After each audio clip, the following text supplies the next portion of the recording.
Artificial intelligence ഉപയോഗപ്പെടുത്തിയുള്ള programming, 3D animation, video നിർമ്മാണം തുടങ്ങിയ മേഖലകളിൽ നൂതന അറിവുകൾ പകർന്ന് GHSS തൂവൂർ സ്കൂളിൽ നടന്ന ലിറ്റിൽ കൈറ്റ്സ് ദ്വിദിന സഹവാസ ക്യാമ്പ് സമാപിച്ചു. ഉപജില്ലാ ക്യാമ്പിൽ നിന്നും തെരഞ്ഞെടുക്കപ്പെട്ട 106 കുട്ടികളാണ് ജില്ലാ ക്യാമ്പിൽ പങ്കെടുത്തത്. കലാപരിപാടികൾ ഉൾപ്പെട്ട 2 ദിവസത്തെ സഹവാസ ക്യാമ്പ് അത്യാധുനിക ടെക്നോളജി സങ്കേതങ്ങളിൽ അറിവ് നേടാനും പ്രായോഗിക തലത്തിൽ പരിശീലിക്കാനും കുട്ടികൾക്ക് അവസരം നൽകി. സമാപനത്തോടനുബന്ധിച്ച് ലിറ്റിൽ കൈറ്റ്സ് അംഗങ്ങളുടെ നേതൃത്വത്തിൽ അമ്മമാർക്ക് സൈബർ ബോധവൽക്കരണ ക്ലാസ് നടത്തി. ജില്ലാ ക്യാമ്പുകളിൽ നിന്ന് തിരഞ്ഞെടുത്ത കുട്ടികൾക്ക് മെയ് അവസാന വാരം നടക്കുന്ന സംസ്ഥാന ക്യാമ്പിൽ പങ്കെടുക്കാൻ അവസരമുണ്ട്. കൈറ്റ് ജില്ലാ കോർഡിനേറ്റർ TK അബ്ദുൾ റഷീദ് ക്യാമ്പിന് നേതൃത്വം നൽകി.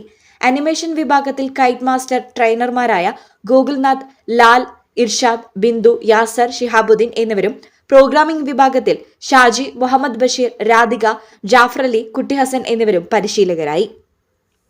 Doctor Ambika's Abhaya Ayurveda and wellness, Valanchery Pattambi road, Valiyakunnu. Phone 9447 0555575.